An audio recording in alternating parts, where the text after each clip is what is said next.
La Bible Louis II. Introduction au livre de Sophonie. Le nom de Sophonie, en hébreu Tsephania ou Tsephaniaou, signifie l'Éternel cache ou protège, voir Sophonie 2, verset 3. Le titre du livre ne nomme pas seulement le père de l'auteur, Cushi, mais ses ancêtres jusqu'à la 4e génération inclusivement. Ce fait est tout à fait propre à Sophonie, d'où l'on a conclu avec raison que l'Ézéchias auquel remonte cette généalogie n'est autre que le célèbre monarque de ce nom. Si ce dernier n'est pas désigné ici comme roi, c'est que, immédiatement après Josias est nommé expressément roi de Juda, et si l'on s'étonne de voir 3 générations entre Sophonie et Ézéchias, tandis qu'il n'y en a que 2 représentées par Amon et Manassé, entre Josias et Ézéchias, il faut se rappeler que Manassé a eu un règne de 55 ans. Sophonie était donc de sang royal. Il était parent de Josias, de ses fils et des autres princes auxquels il dut adresser de sévères paroles. Cette circonstance déjà montre sa fidélité et son courage. Nous sommes donc aussi renseignés par le titre sur l'époque du ministère prophétique de Sophonie. Il eut lieu sous Josias qui régna en Juda de l'an 641 à l'an 610 avant Jésus-Christ. Cette indication du titre est confirmée par Sophonie au chapitre 1, verset 8, qui suppose un roi pieux, par Sophonie 2.13 qui montre que Ninive n'était pas encore détruite, elle l'a été en l'an 606, ainsi que par la place du livre dans le canon. Mais la question est de savoir dans quelle période du règne de Josias il faut placer l'activité de notre prophète. D'après 2 Chroniques 34 et 35, il y eut dans la vie et la carrière de ce roi 3 phases décisives dont chacune marqua un progrès sur la précédente. La 8e année de son règne, Josias se tourna vers Dieu. La 12e, il commença une œuvre de purification au sein de son royaume souillé par l'idolâtrie. La 18e, enfin, il fit procéder à la réparation du temple, ce qui eut pour effet la découverte d'un exemplaire du livre de la loi, le renouvellement de l'alliance avec l'Éternel, la célébration de la Pâque et l'achèvement de la réforme. C'est, selon nous, dans la 2e de ces périodes qu'il convient de placer la composition du livre, car d'une part, le culte de l'Éternel supprimé sous le règne d'Amon a recommencé, ce qui suppose qu'une réforme a déjà été entreprise. D'autre part, l'idolâtrie est encore vivace, il y a encore un reste de Baal, ce qui fait clairement entendre que l'œuvre de purification n'est pas terminée et que le réveil religieux inauguré au début de la 3e période du règne de Josias, n'a pas encore eu lieu. L'opinion que nous soutenons ici est celle de la plupart des interprètes. Certains interprètes ont vu dans l'ennemi indiqué en Sophonie 3.15 les Scythes qui ont ravagé l'Asie occidentale entre 628 et 606 avant Jésus-Christ. S'il en est ainsi, cette supposition concorderait avec l'époque indiquée. Ainsi, tout nous conduit à placer Sophonie entre l'an 630 et 624 avant Jésus-Christ, mais plus près de la seconde de ces dates que de la première. Sophonie aurait donc été postérieur à Habacuc d'une 20aine d'années et contemporain de la prophétesse Hulda, que nous voyons en 2 Chroniques 34, 22 à 26, et en particulier de Jérémie, qui commença son ministère en l'an 629 avant Jésus-Christ et dont la description de la corruption de Jérusalem a beaucoup de ressemblance avec celle de Sophonie. Ce livre n'est pas, comme d'autres, un composé de plusieurs discours prophétiques prononcés et rédigés à des époques différentes. C'est un tout unique qui a certainement été produit d'un jet à un moment donné. Peut-être cette rédaction a-t-elle eu lieu à la fin de la carrière du prophète, comme résumé de toute sa prédication. Cet écrit est en même temps comme la quintessence, le sommaire de toute la prophétie hébraïque. Ce qui caractérise en effet Sophonie, c'est sa vue d'ensemble. D'un coup d'œil, il embrasse toutes les nations et tous les siècles. Aussi son livre a-t-il quelque chose de vague, parfois même d'obscur. Les détails positifs manquent. Les peintures sont très sobres Il y a chez Sophonie moins d'imagination que d'intelligence. Il n'est pas poète, et c'est avec calme et sérieux qu'il examine l'état moral et religieux de son peuple. On sent néanmoins l'indignation dont son âme est remplie en présence du mal et qui se traduit dans un style plein de vie et d'énergie. On admire la courageuse franchise avec laquelle il blâme le péché partout où il le rencontre. Sophonie s'est approprié d'une manière heureuse des passages d'Amos, d'Ésaïe, de Michée et d'Habacuc qui donnent du relief à son langage. La prédication de Sophonie n'eut pas, pensons-nous, pour but direct d'aider Josias dans son œuvre de réforme. Le mal était déjà trop grand pour qu'il pût y être remédié d'une manière profonde et complète. Ce livre fait l'effet d'avoir été composé sous l'impression claire que Juda était mûr pour la ruine et que cette ruine pouvait être retardée peut-être, mais non empêchée. Le service que Sophonie put rendre à Josias fut de concourir avec lui à former et à augmenter un peuple de gens humbles et craignant Dieu, un saint reste qui échappa au jugement. La masse de la nation était perdue, en effet, et la réforme de Josias, quelque généreuse et énergique qu'elle fût, ne réussit malheureusement qu'à couvrir d'un vernis extérieur la corruption qui était dans le fond des cœurs. C'était pour Juda un vrai temps de répit, mais cette heure décisive de son histoire était comme le calme avant l'orage qui allait bientôt éclater. On peut distinguer dans le livre de Sophonie 3 discours principaux.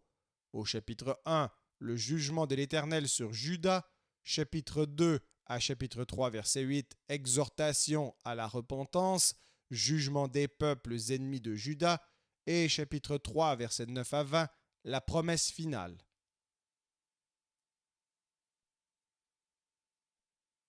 Sophonie, chapitre 1.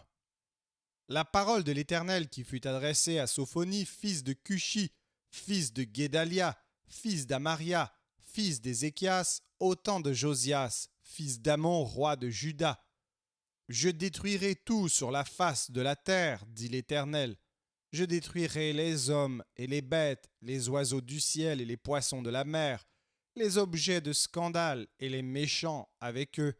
J'exterminerai les hommes de la face de la terre, dit l'Éternel. J'étendrai ma main sur Juda et sur tous les habitants de Jérusalem. J'exterminerai de ce lieu les restes de Baal, les noms de ses ministres et les prêtres avec eux, ceux qui se prosternent sur les toits devant l'armée des cieux, ceux qui se prosternent en jurant par l'Éternel et en jurant par leur roi, ceux qui se sont détournés de l'Éternel et ceux qui ne cherchent pas l'Éternel, qui ne le consultent pas. Silence devant le Seigneur l'Éternel, car le jour de l'Éternel est proche, car l'Éternel a préparé le sacrifice, il a choisi ses conviés au jour du sacrifice de l'Éternel. Je châtierai les princes et les fils du roi, et tous ceux qui portent des vêtements étrangers. En ce jour-là, je châtierai tous ceux qui sautent par-dessus le seuil, ceux qui remplissent de violence et de fraude la maison de leur maître. En ce jour-là, dit l'Éternel, il y aura des cris à la porte des poissons, des lamentations dans l'autre quartier de la ville, et un grand désastre sur les collines. Gémissez, habitants de Maktesh, car tous ceux qui trafiquent sont détruits, tous les hommes chargés d'argent sont exterminés. En ce temps-là, je fouillerai Jérusalem avec des lampes, et je châtierai les hommes qui reposent sur leur lit, et qui disent dans leur cœur, l'Éternel ne fait ni bien ni mal. Leurs biens seront au pillage, et leurs maisons seront dévastées. Ils auront bâti des maisons qu'ils n'habiteront plus, et ils auront planté des vignes dont ils ne boiront plus le vin. Le grand jour de l'Éternel est proche. Il est proche, il arrive en toute hâte. Le jour de l'Éternel fait entendre sa voix, et le héros pousse des cris amers. Ce jour est un jour de fureur, un jour de détresse et d'angoisse, un jour de ravage et de destruction, un jour de ténèbres et d'obscurité, un jour de nuée et de brouillard, un jour où retentiront la trompette et les cris de guerre contre les villes fortes et les tours élevées. Je mettrai les hommes dans la détresse, et ils marcheront comme des aveugles, parce qu'ils ont péché contre l'Éternel. Je répandrai leur sang comme de la poussière, et leur chair comme de l'ordure. Ni leur argent ni leur or ne pourront les délivrer. Au jour de la fureur de l'Éternel, par le feu de sa jalousie, tout le pays sera consumé, car il détruira soudain tous les habitants du pays.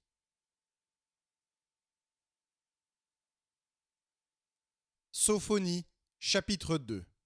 Rentrez en vous-même, examinez-vous, nations sans pudeur, avant que le décret s'exécute et que ce jour passe comme la balle, avant que la colère ardente de l'Éternel fonde sur vous, avant que le jour de la colère de l'Éternel fonde sur vous. Cherchez l'Éternel, vous tous, humbles du pays, qui pratiquez ses ordonnances. Recherchez la justice, recherchez l'humilité. Peut-être serez-vous épargnés au jour de la colère de l'Éternel. Car Gaza sera délaissée, Ascalon sera réduite en désert, Asdod sera chassé en plein midi, Écron sera déraciné. Malheur aux habitants des côtes de la mer, à la nation des Kérétiens. L'Éternel a parlé contre toi, Canaan, pays des Philistins. Je te détruirai, tu n'auras plus d'habitants. Les côtes de la mer seront des pâturages, des demeures pour les bergers et des parcs pour les troupeaux. Ces côtes seront pour les restes de la maison de Juda. C'est là qu'ils paîtront. Ils reposeront le soir dans les maisons d'Ascalon, car l'Éternel, leur Dieu, ne les oubliera pas, et il ramènera leurs captifs.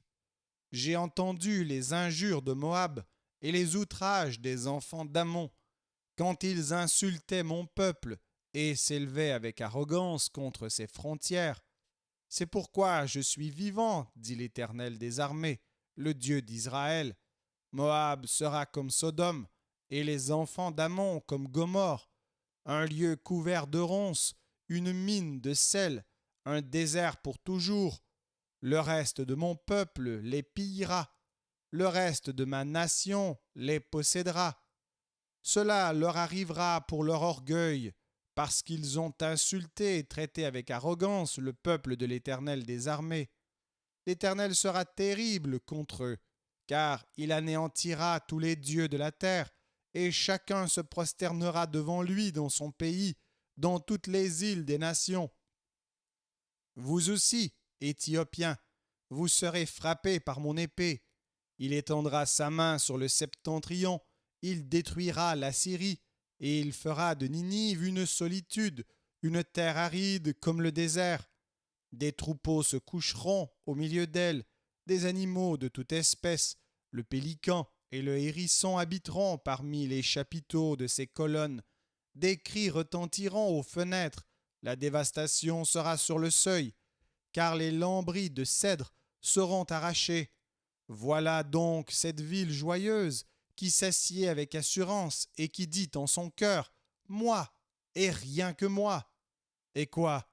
Elle est en ruine, c'est un repère pour les bêtes. Tous ceux qui passeront près d'elle siffleront et agiteront la main.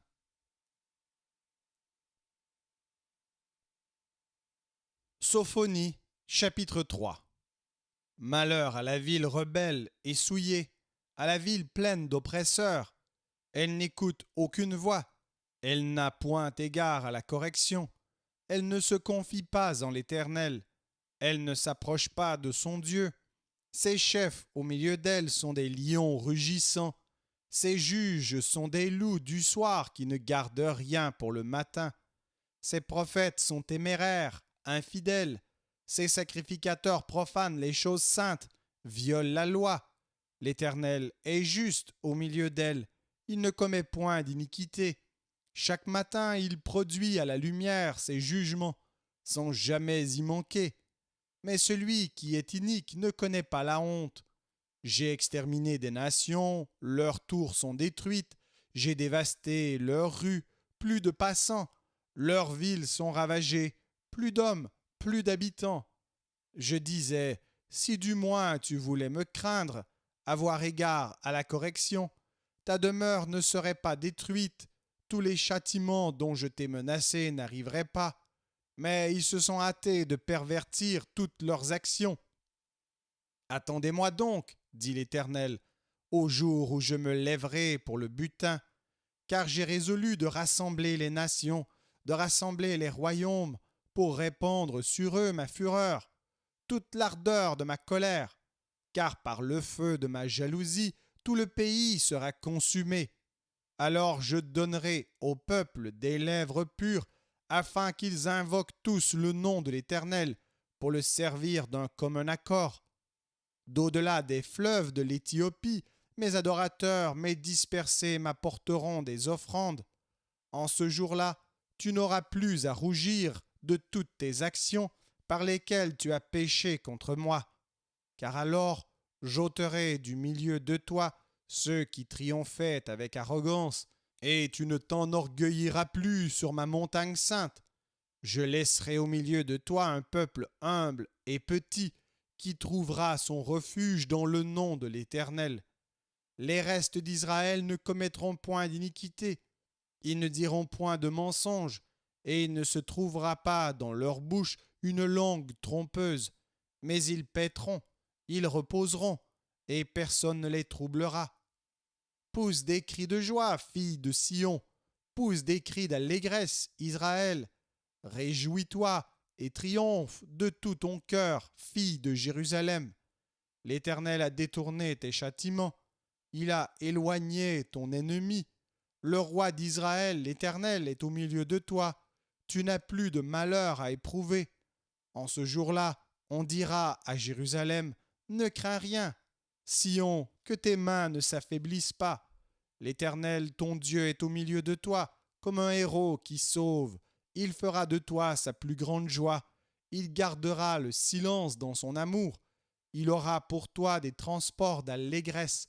Je rassemblerai ceux qui sont dans la tristesse, loin des fêtes solennelles, ceux qui sont sortis de ton sein. L'opprobre pèse sur eux. Voici en ce temps-là, j'agirai contre tes oppresseurs. Je délivrerai les boiteux et je recueillerai ceux qui ont été chassés. Je ferai d'eux un sujet de louange et de gloire dans tous les pays où ils sont en opprobre. En ce temps-là, je vous ramènerai. En ce temps-là, je vous rassemblerai, car je ferai de vous un sujet de gloire et de louange parmi tous les peuples de la terre, quand je ramènerai vos captifs sous vos yeux, dit l'Éternel. Merci d'avoir écouté cet enregistrement de la Bible. N'hésitez pas à le partager. Vous pouvez également télécharger la version MP3 sur le site Un Héros dans le net. Vous avez le lien dans la description. En visitant notre chaîne, vous allez également trouver d'autres versions de la Bible en audio, ainsi que plusieurs ressources pour étudier la parole de Dieu. Toutes ces ressources sont mises à votre disposition gratuitement. N'hésitez pas de nous faire un don si le Seigneur vous le met à cœur en utilisant le lien qui est également dans la description. Merci encore et que Dieu vous bénisse.